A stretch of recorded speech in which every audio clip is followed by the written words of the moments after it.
Good morning students. बच्चों, आज मैं आप लोगों को आपकी क्लास 8th की इंग्लिश की वर्कशीट आई है। वर्कशीट नंबर 1 है। ये आप लोगों की इंग्लिश की पहली वर्कशीट है और जो डेट 8 जुलाई 2021 को आई है। बच्चों, यहाँ पर आप अपना नाम लिखेंगे और यहाँ पर आप अपनी क्लास टीचर का नाम लिखेंगे। सब बच्चे अपनी इंग्लिश की नई कॉपी बना लेंगे, क्योंकि बच्चों अब आपकी इंग्लिश की वर्कशीट अलग आएगी, तो आपको अलग से अपना काम करना है नीट एंड क्लीन राइटिंग में।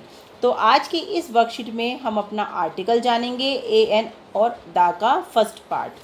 तो बच्चों, अपनी कॉपी पेंसिल लेकर आइए और अपना काम स्टार्ट कर दीजिए। देखिए, आर्टिकल्स क्या होते हैं। An article is a word that comes before a noun. एक नाउन से पहले हमारा आर्टिकल आता है। जैसे कि यहाँ पर बॉय, बॉय हमारा नाउन है, नेम है ना, तो इससे पहले हमारा आर्टिकल क्या आया है, द आर्टिकल आया है। एक बी, मक्खी से पहले हमारा आर्टिकल ए आया है। एप्पल से पहले हमारा आर्टिकल एन आया है। लेकिन अब बात ये है कि आपको कहाँ पर ए आर्टिकल लगाना है और कहाँ पर एन आर्टिकल लगाना है। चलिए वो भी देख लेते हैं। जो बच्चों हमारे जैसे 26 लेटर होते हैं, तो उसमें से हमारे 5 जो हैं वोवल होते हैं। ये बात तो आपको पता ही है, ए, ई, आई, ओ और यू। ठीक है, लेकिन हमें इनकी साउंड देखनी है। तो देखो, पहले हम इन सब को छोड़कर बाकी जितने भी लेटर होते हैं हमारे, वो सारे हमारे कॉन्सोनेंट होते हैं। तो इनसे पहले तो हम अपना आर्टिकल ए लगा देंगे। जैसे a book, A car, a dog, A frog, A lemon, A truck, है ना। इसमें कोई बड़ी बात नहीं है। लेकिन अब हमें अपना ये फाइनल करना है कि हम अपना वोवल साउंड के साथ आर्टिकल एन कहाँ पर यूज़ करेंगे। जैसे देखो, एप्पल, एप्पल को अगर हम प्रोनाउंस करके देखें तो हम क्या बोलेंगे, एप्पल, है ना। तो यहाँ पर एन आएगा। एग, एग, एग की साउंड आ रही है ना बच्चों, तो यहाँ पर एन हमारा आर्टिकल आएगा। इंसेक्ट, एन आ जाएगा। ऑरेंज, देखो वैसे ये ओ है, लेकिन हम इसको प्रोनाउंस कैसे करते हैं, ऑरेंज, तो ओ की साउंड आ रही है ना। तो जहाँ पर भी हमारे 11 स्वर होते हैं, ए, आ, ई, उ, ऋषि, ए और ओ। ठीक है, तो हम इन वाली साउंड को लेते हैं, इनकी ध्वनि को लेते हैं। तो यहाँ पर हमारी ओ की साउंड आ रही है, तो यहाँ पर एन आर्टिकल आएगा। अम्ब्रेला, अम, तो आ की साउंड आ रही है, तो एन आ जाएगा। एक्टर, एक, है ना, तो ए की साउंड आ रही है, तो एन आ जाएगा। तो आपको बच्चों ये बात हमें बोलकर देखनी पड़ेगी कि हमारी ध्वनि, हमारी साउंड क्या निकल रही है। Be careful, the sound of the letter is important. देखो, इन्होंने यही बात बताई है कि हमें लेटर की साउंड देखनी है ना।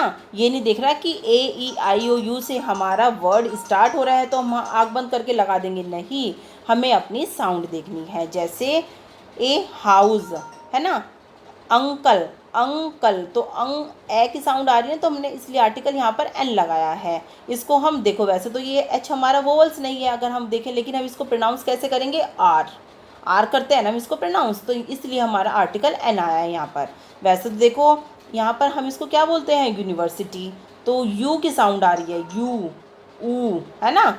इसलिए देखो, यू की साउंड आ रही है ना, यूनिवर्सिटी, यू की आ रही है, और मैंने आपको स्वर में यू नहीं बताया, तो इसलिए यहाँ पर हमारा आर्टिकल ए आएगा। ये मत देखना कि यहाँ पर यू से स्टार्ट हो रहा है तो हम आँख बंद करके एन लगा देंगे, नहीं, हमें बोल कर देखना पड़ेगा। यू, यूनिवर्सिटी में यू की साउंड आ रही है और यू हमारा कोई स्वर नहीं है, जो मैंने आपको अभी ऊपर बताया है। ठीक है बच्चों, तो ये इस तरह से आप ये देख लेना, यही आपको बताया हुआ है।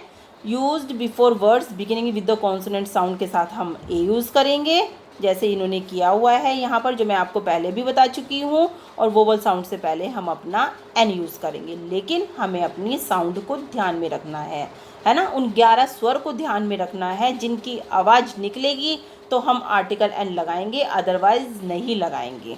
चलिए, यही बात इसमें बताई गई है। आगे हम अपनी fill in the blanks exercise कर लेते हैं।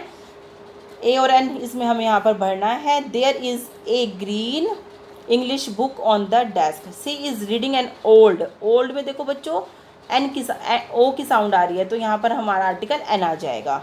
दे have got an idea, I की साउंड आ रही है ना, आई, है ना। He is drinking a cup of coffee, the girl is a pilot. Delhi has airport, airport, an airport, A की साउंड आ रही है। This is an expensive, expensive, an की साउंड आ रही है।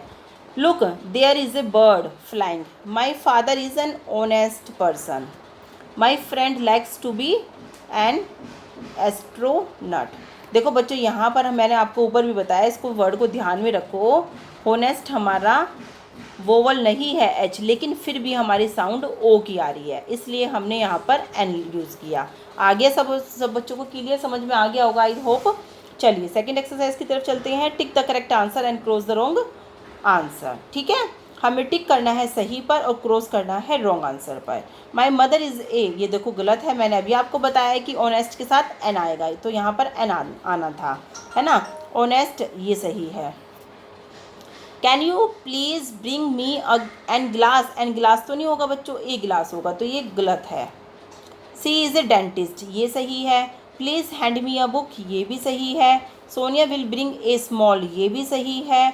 आई रीड एन इंटरेस्टिंग, ये भी सही है, राइट का निशान लगा लेना जो सही है। I need an umbrella, umbrella के साथ हमारा एन आएगा, ये गलत है। आगे बच्चों समझ में आपको, देखो फर्स्ट क्या है हमारा, गलत है। सेकंड सही है।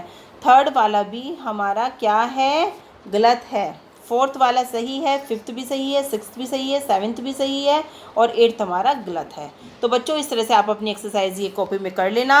और बच्चों आपको वीडियो दोबारा से स्टार्ट करके देख लेना, अगर आपका कोई चीज़ समझ में नहीं आई है तो। और वीडियो को लाइक ज़रूर करना और मुझे कमेंट भी करके भेजना कि आपको मेरा पढ़ाया हुआ कैसा लगा। थैंक यू बच्चों।